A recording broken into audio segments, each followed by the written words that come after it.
What's going on, guys? Oh my, Godzilla back here with another very exciting Godzilla figure review. Guys, today we're taking a look at the brand new Bandai Movie Monsters series, King Ghidorah 1991. Guys, let's jump right in.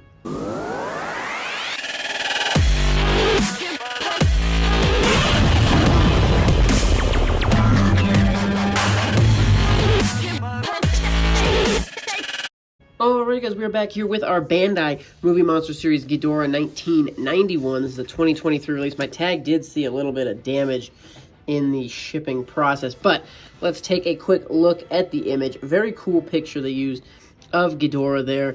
Got some cool smoke effects going on. King Ghidorah 2023 1991. Guys, opening up the tag, you got the Ghidorah kind of silhouette there. Whole bunch of Japanese stuff. Flipping around to the back, we have kind of Ghidorah's wing, and the cutout is around that. So pretty cool. Movie Monster Series, Bandai, all your typical stuff. Godzilla vs King Ghidorah. So definitely a very cool tag. Let's protect this guy.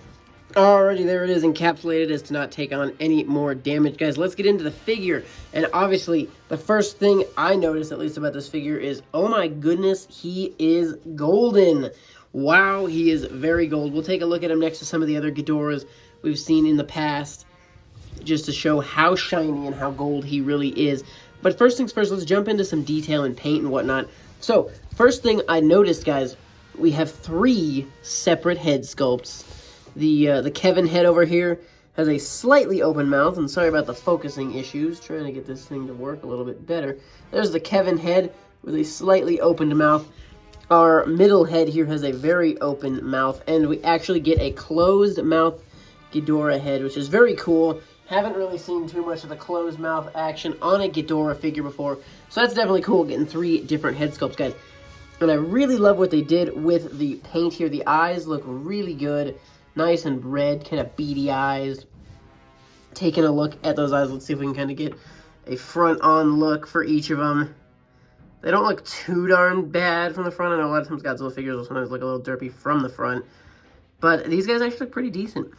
Obviously, not much in the realm of color aside from that gold. We kind of have some silver on the teeth and then the red and black in those eyes, but definitely very cool. We have 3 different head sculpts, very unique for Bandai to do, justifying, I guess, their giant price tag. This was more expensive than the average Movie Monster Series. This guy sat about $35 as opposed to normally they sit around 25 or 28 or so.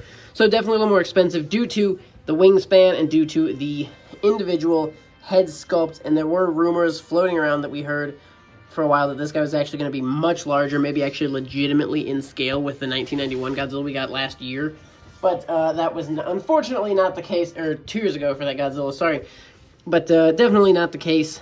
Just a small Movie Monster Series figure as usual. But moving on, guys, the heads look good aside from the faces, guys. Taking a look at some of the detail here, they all kind of blend together, making the camera a little tricky to focus. So the top horns look good, kind of cone-shaped deals with the kind of rings around them. Not too individually sculpted on these guys. They are kind of attached at the back of the head, but the top 2 look good. Got some kind of small, very small spines up on the top of his head that you can notice. Moving down to the neck, guys. Really good detail on kind of the scales. Good looking spines going down each of the necks. Guys, I'm just kind of, all the necks and stuff are the same, so I'm just kind of using the one to show you. But moving down looks good. On this side, you kind of have the ab kind of plated shape going up and down the neck. Looks good there. Moving into the chest, legs, everything, kind of the same deal as you come to expect with Ghidorah, just the typical kind of scales. Ghidorah's his body doesn't have too much crazy detail on it, other than those scales, which do look very good, very crisp lines, looking very good. Moving into the feet detail, they are definitely fine. Still keeping the golden claws. I can't remember in the actual film if the claws are gold or silver. I think they're, let's see. It looks like we actually have a silver cutting through, and one of the figures I'm looking at next to me is silver. So it would have been nice to get those silver claws. Just mix up the color just a little bit. Would have been nice if we had a little bit of color moving out throughout the wings. Just give us a little bit of color on these kind of bone plates, or whatever they're called. The spikes would have been nice to see a tiny hint of color on. But guys, the wings look really good. Kind of the flappy wing part looks good. You can definitely see that there's some texture. Definitely kind of looks like a, like a membrane-y loose piece that still could be tightened and folded bigger if the wings, if Ghidorah wanted to expand his wings even further. And then obviously the claws at the end look very good, nice and pokey.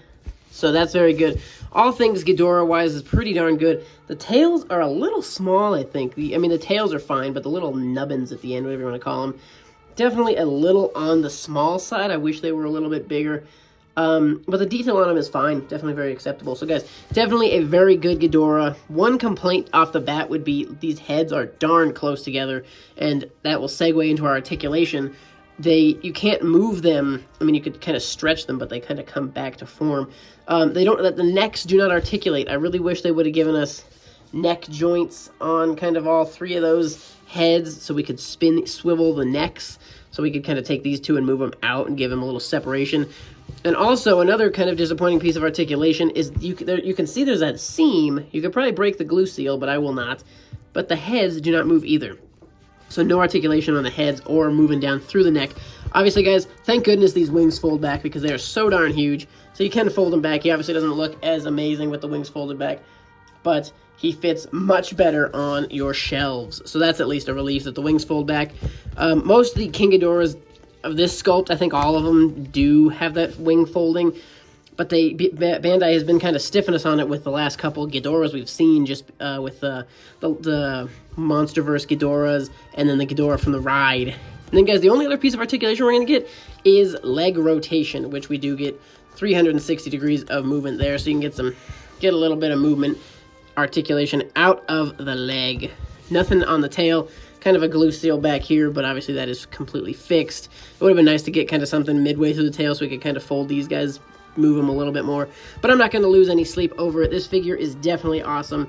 Love how big those wings are. He's very imposing, very, very shiny. Guys, let's get into some comparisons and check out just how shiny this guy is. First things first, I wanted to compare him to a couple of King Ghidorahs.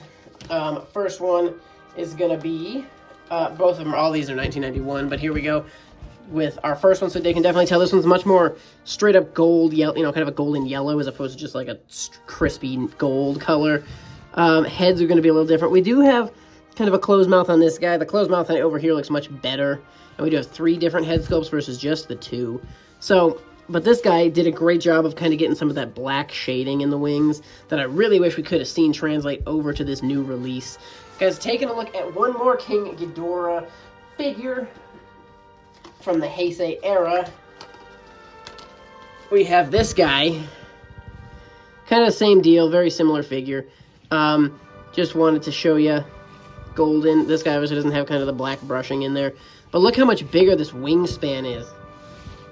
It's huge. I can't fit both of them in the same shot, but the wings are just, I mean, you could tell sliding them side by side. This guy takes up the entire camera left to right, and this guy, you could fit 2 of them in there. So, last figure I wanted to show Ghidorah-wise is I just wanted to show Mecha King Ghidorah really quick. This is the re-release, but I just wanted to show because the re-release is much more golden, but he's definitely more of a yellow gold. So I just kind of wanted to show off the 2 golden looks side by side with each other just so you could get a sense for that. And the question you've all been asking, let's check him out next to the 1991 Godzilla. Scaling is not there. Obviously, Ghidorah is much larger than Godzilla in the film, so this scaling just really does not work too well. Not the end of the world. I'm not too bothered by it. It would have been awesome to see an in-scale Ghidorah really towering over Godzilla, but the wingspan is there. That definitely looks cool. So I'm not going to lose any sleep over the fact that this Ghidorah is not quite as big as he obviously should be. It seems like we never really get the true scaling that we want kind of out of these figures. They're all just kind of a standard 6-inch height, meaning if Godzilla's 6 inches, Ghidorah is going to be 6 inches, even though, if Godzilla's 6 inches, Ghidorah should be 8, to obviously scale within the movie. The wings, one more thing I want to say about him is you can kind of pose them in a couple different ways. You can kind of have them out in more of a almost flight pose. You can kind of have him in this middle range, and you can have him kind of straight up. And he looks good in all of them. My favorite's probably this one, kind of midway, just kind of gets the biggest scope. But obviously on the shelves, guys, he's going to have to be stored like that, just so he doesn't take up tons and tons and tons of space. But guys, this has been the Bandai Movie Monster Series 2023 release of King Ghidorah from 1991. Guys, I definitely wouldn't mind a Showa Ghidorah. We've got a lot of Heisei Ghidorahs recently. Definitely wouldn't mind a Showa-era Ghidorah from Movie Monster Series, but definitely not complaining that they did this guy. He's very good. Very glad they went ahead and gave us one of these Ghidorahs, and they definitely knocked this one out of the park. So in the comments below, guys, let me know your thoughts on this figure. Do you have it? What do you think of your copy? And if you don't have it, why don't you have it? Guys, thank you so much for watching. Stay tuned for more. We'll see you in the next one.